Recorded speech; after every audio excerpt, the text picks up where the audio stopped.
IRSF national रोप skipping championship का आयोजन दिनांक 12 से 14 दिसंबर 2025 तक अलीबाग जिला रायगढ़ महाराष्ट्र में किया गया, जिसमें देश की लगभग 20 टीमों में महाराष्ट्र, MP, दिल्ली, यूपी, हरियाणा, पंजाब, केरल, कर्नाटक, तेलंगाना, गुजरात, गोवा, पौंडुचेरी, छत्तीसगढ़ जैसी टीमों ने हिस्सा लिया।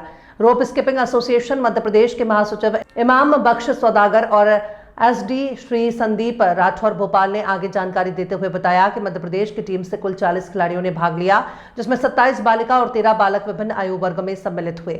मध्य प्रदेश टीम के निम्नलिखित खिलाड़ियों ने अपने अपने आयु वर्ग में उत्कृष्ट प्रदर्शन करते हुए 10 वर्ष बालक में तहीद अली ने स्वर्ण पदक जीता, 14 वर्ष बालक में कबीर यादव ने एक सिल्वर, मोहम्मद जैश कुरैशी ने एक सिल्वर और एक ब्रॉन्ज मेडल, शौर्य यादव ने एक गोल्ड और एक सिल्वर मेडल, विजेंद्र यादव ने एक सिल्वर मेडल, 17 वर्ष आयु वर्ग में तेजस भारद्वाज ने एक सिल्वर मेडल, एक गोल्ड मेडल, मोहम्मद साद खान ने एक गोल्ड मेडल, एक सिल्वर मेडल, कौशिक साहू ने एक सिल्वर मेडल, योगेश पवार एक ब्रॉन्ज मेडल, करण पटेल एक गोल्ड मेडल प्राप्त किया।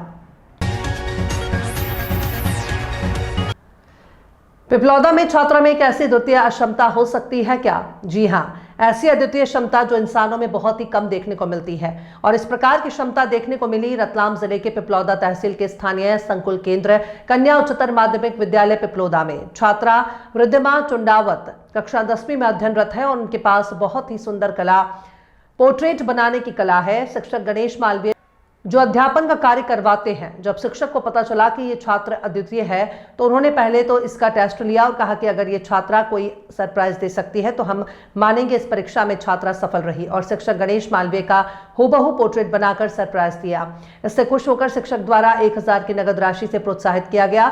साथ में छात्रा के पिता भी उपस्थित रहे, उनका भी मान सम्मान संस्था द्वारा किया गया और उज्जवल भविष्य के लिए आशीर्वाद प्रदान किया गया। नामली सैनिक संगठन द्वारा अभी एक अभियान चलाया जा रहा है, जिसके तहत सैनिक संगठन नामली के सदस्य गांव गांव में स्कूलों में जाकर बच्चों को जीवन में सफल होने का मार्गदर्शन कर रहे हैं और सेना और अर्धसैनिक बलों के बारे में विस्तृत जानकारी दे रहे हैं और अग्निवीर योजना के बारे में विद्यार्थियों को पूरी जानकारी दे रहे हैं। इस अभियान के तहत सैनिक संगठन नामली ने ग्राम सेजावता, ग्राम सेमलिया और ग्राम धौसवास में शासकीय स्कूलों में जाकर बच्चों का मार्गदर्शन किया।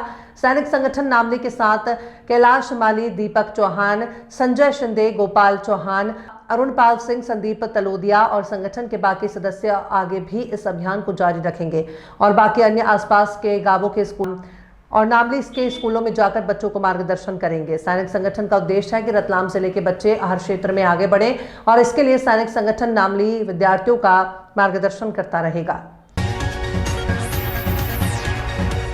दिनांक 17 दिसंबर 2025 को प्रधानाध्यक्ष सुधीर दुबे ऑल प्रगतिशील pensioner welfare association Madhya Pradesh की अध्यक्षता में लॉ मस्कार रेस्टोरेंट नेहरू नगर भोपाल में पेंशनर दिवस पर प्रदेश के पेंशनरों द्वारा उत्सव मनाया गया।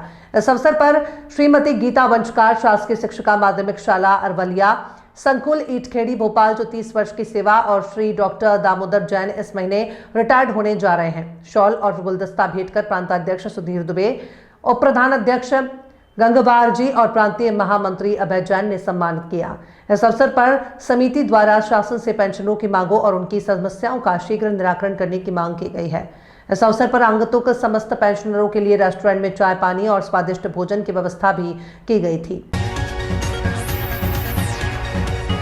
सकल हिंदू समाज की ओर से हिंदू सम्मेलन का आयोजन 11 जनवरी को हिरानिया में आयोजित होगा।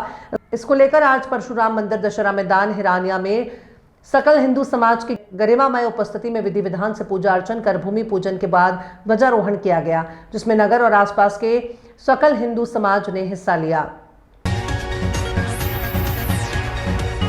सीहोर जिले के श्यामपुर तहसील के ग्राम पंचायत मुंगावली के अंतर्गत ग्राम बाजार गांव में आजादी के 70 वर्ष बाद भी अभी तक शमशान घाट पर टीन शेड नहीं है। बरसात में शव का अंतिम संस्कार के लिए पानी बंद होने का इंतजार करना पड़ता है। अधिक बरसात होने पर नाला पूरा होने पर पानी का बहाव कम होता है, तभी शव को नाला पार कर संस्कार किया जा सकता है। कई बार ग्रामीणों द्वारा मूलभूत सुविधा उपलब्ध कराने के लिए शासन प्रशासन से मांग की गई, लेकिन आज तक शमशान तक जाने के लिए रास्ता नहीं है। अंतिम संस्कार के लिए टीन शेड ग्राम के सरपंच की तानाशाही से ग्राम बाजार गांव के रहवासी परेशान हैं, जबकि शासन का आदेश है कि शमशान घाट पर टीन शेड अवश्य ही होना चाहिए। तो बलिया के Shri Murli Manohar town inter college में 131वीं जयंती का आयोजन बड़े उत्साह और धूमधाम के साथ संपन्न हुआ। इस अवसर पर कॉलेज परिसर को रंग बिरंगे झांकियों और फूलों से सजाया गया, जहां छात्र छात्राओं ने बढ़ चढ़कर भाग लिया। समारोह के बाद कॉलेज ने एक सप्ताह का विस्तृत कार्यक्रम रखा है और इस दौरान चित्रकला, कबड्डी और अन्य सांस्कृतिक प्रतियोगिताएं आयोजित की जाएंगी। प्राचार्य ईश्वर दयाल मिश्र ने मीडिया से बातचीत में बताया, हम इस एक सप्ताह के कार्यक्रम को और बेहतर बनाने के लिए पूरी कोशिश कर रहे हैं ताकि छात्रों को विविध प्रतिभाओं को करने का अवसर मिले। जयंती के अवसर पर आयोजित विभिन्न कार्यक्रमों में छात्र छात्राओं ने अपनी कला कुशलता दिखाई, जबकि कबड्डी मैचों ने दर्शकों को उत्साहित किया। कॉलेज प्रशासन ने इस अवसर को यादगार बनाने के लिए स्थानीय अधिकारियों और अभिभावकों को भी आमंत्रित किया था। ग्राम पंचायत झाड़बीड़ा से जनवानी मार्ग का किया गया घटिया निर्माण। रहटगांव हरदा जिले की रहटगांव तहसील के अंतर्गत आने वाले ग्राम झाड़बीड़ा से जनवानी के लिए रोड का निर्माण किया जा रहा है, जिसमें इंजीनियर और ठेकेदार द्वारा यहां बिजली के 11 kV के खंभे के बीच में कर पूरा सीसी रोड बना दिया गया। ये रोड 3 किलोमीटर का है, जिसकी लागत 13 करोड़ 48 लाख रुपए है और इंजीनियर और ठेकेदार के द्वारा MPV के पोल बीच में लगा होना ये बताता है कि यहाँ पर देखने के लिए या तो इंजीनियर आए ही नहीं। समाज सेवी गणेश पटेल ने बताया कि यहाँ पर कभी भी बड़ी दुर्घटना हो सकती है, क्योंकि रोड निर्माण किया जा चुका है। यहाँ बिजली के पोल बीच रोड पर होने की वजह से किसानों की ट्रैक्टर ट्रॉली रोड के साइड से निकालने को मजबूर है। वहीं यहाँ पर रात्रि में कभी भी बड़ा दुर्घटना हो सकती है, क्योंकि यहाँ किसी भी प्रकार की सावधानी संकेतक नहीं है।